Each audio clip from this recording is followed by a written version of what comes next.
سلام، سعید هستم و امروز اومدیم با ویدیو چطور شروع شد. لایک و کامنت و ساب یادتون نره. پس بریم. تو سال 1984 توی تگزاس آمریکا یه دانشجو بود، دانشجوی سال اولی به اسم مایکل. یه فکری به ذهنش میرسه و میره قطعات کامپیوتر رو از خرده فروشی ها میخره. زمانی که قطعات میخره میاره روی کیس ها و کامپیوترهای شرکت IBM که اون سالها بزرگترین شرکت کامپیوتر توی دنیا بود، میاره اینها رو مونتاژ میکنه. بعد میاد به وسیله تبلیغات محلی و اطراف خونه خودش به وسیله پست سفارشی براشون میفرسته. همینجور به وسیله تبلیغات بزرگتر میشه و تقریبا کل یه ایالت رو میگیره. چه مزیتی داشت این خریدها؟ اولین مزیت این بودش که به وسیله پست سفارشی و سریع به دستشون میرسید. دومین مزیت این بودش که قیمت خیلی کمتری داشت. سومین این که نسبت به دستگاه‌های نو حالت استوکتری داشت و حالت شخصی سازی شده تری داشت. یعنی طرف میتونست چیزی رو که میخواد با درآمدی که داره بیاد خیلی چیزها رو شخصی سازی بکنه و خیلی چیزها رو تغییر بده. این باعث میشد که هزینه کلی بیاد پایین و بر اساس نیاز اون شخص این دستگاه مونتاژ بشه. مایکل هم اومد از خانواده‌اش $1000 پول گرفت و کارش رو توسعه داد. تو سال اول وقتی فهمید که کلی مشتری داره توی ایالت، دانشگاه رو ول کرد و بعدش اومد شرکت PC لیمیتد رو تأسیس کرد و شروع به کار کرد. تو سال اول تجارت رسمیش $6 میلیون به دست آورد.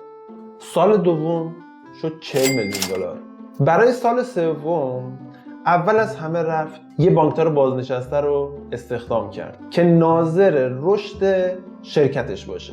اما یه مشکلی این وسط بود. دیگه خودش به تمام کارها نمیرسید. رفت توی مؤسسه های بازاریابی چند تا بازاریاب رو استخدام کرد. اون بازاریاب ها میرفتن به تمام شرکت های شبکه‌ای و شرکت هایی که کامپیوتری بودن بازاریابی میکردن. تو سال سوم اتفاق جالبی افتاد. از کل دنیا سفارش داشت.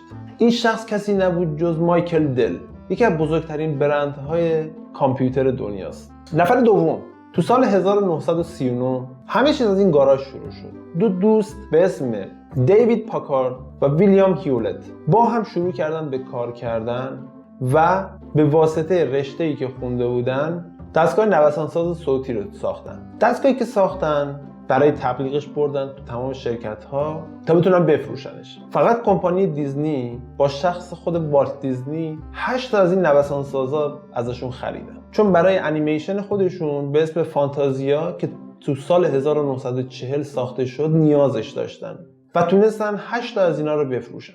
به وسیله همین شرکتشون رشد کرد و تونستن ابزارهای پیچیده و مهندسی دقیق رو بتونن تولید کنن. چند سال بعد توی جنگ جهانی دوم که ویلیام هیولت یکی از افراد نظامی جنگ بود، به واسطه شرکت خودش تونست تجهیزات رادیویی نظامی رو تولید بکنه و در اختیار ارتش خودشون بذاره. این تجهیزات تا آخر جنگ جهانی دوم برای آمریکا کلی سودمند بود و کلی سود رو وارد شرکت دیوید پاکارد و ویلیام هیولت آورد. همین سود باعث شد که اونها شرکتشون رو گسترش بدن و اونها شرکت HP رو راه انداختن. الان HP یکی از گنده ترین شرکت ها تو زمینه کامپیوتر و پرینتره که تقریبا میشه گفتش که کمتر شرکتی میتونه باشون رقابت کنه.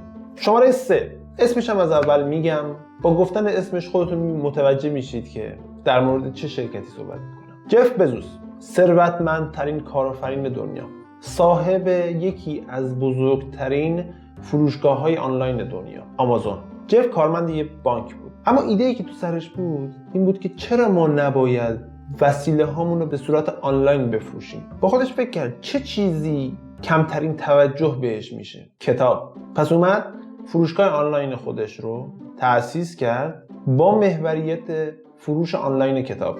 اسمشو گذاشت عجیمجی لاترجی خودمون. اما برنامه‌نویسی که داشت بهش گفتش که این اسم درستی نیست، باید به اون کسب و کار بخوره و با دیدن رود آمازون به این نکته پی برد ما شاید یک رود باشیم ولی خیلی بزرگیم. چیزی که جف میگفت شاید یک شعار بود، اما بعد از یک مدت که کارشون گرفت شعارشون عوض کردن. همه چیز برای همه کس در همه جا. جف پولی برای انبار بزرگ نداشت و طبق گفته خودش یک مکان 40 متری بدون هیچ میزی روی زمین سیمانی بسته ها رو بسته بندی میکرد و به تمام جاهایی که میخواست میفرستاد. جف فکرش هم نمیکرد که انقدر کارش رشد پیدا کنه. 4 تا نکته رو سرلوحه کارش قرار داد. اولین نکته تمرکز روی مشتری به جای رقبا. دومین نکته اشتیاق برای اختراعات جدید. و سومین نکته تعهدی که من دارم باید به بهترین شکل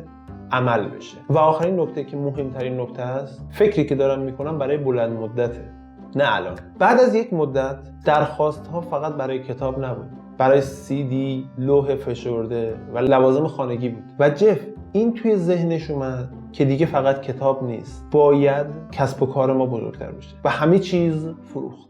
تمام این سه داستان چند تا نکته داره. اولی، به چیزی که فکر میکردن ایمان داشتن، میدونستن میشه، حتی فراتر از چیزی که فکر میکردن شد. نکته دوم، تو راهشون اتفاقات عجیبی افتاد که باعث شد راحتتر و زودتر رشد کنن. سوم، از جایی شروع کردن که تقریبا میشه گفت صفر بود. فقط یک ایده تو دستشون بود. فقط میتونم بهتون بگم شروع کنید. همین. در مورد هر تخصصی که دارید، هر چیزی که میدونید شروع کنید. کاری کنید که موندگار باشه. اگر 5 سال 10 سال دیگه که ویدیوتون رو دوباره دید به صورت تصادفی، بگو اوکی من پس از الان شروع میکنم. چون این شروع کرده منم شروع میکنم. چون این رسیده منم میرسم. امیدوارم از این ویدیو خوشتون اومده باشه. برای شروع کردن هیچ وقت دیر نیست. لایک و کامنت و ساب یادتون نره. پس تا ویدیوی بعد.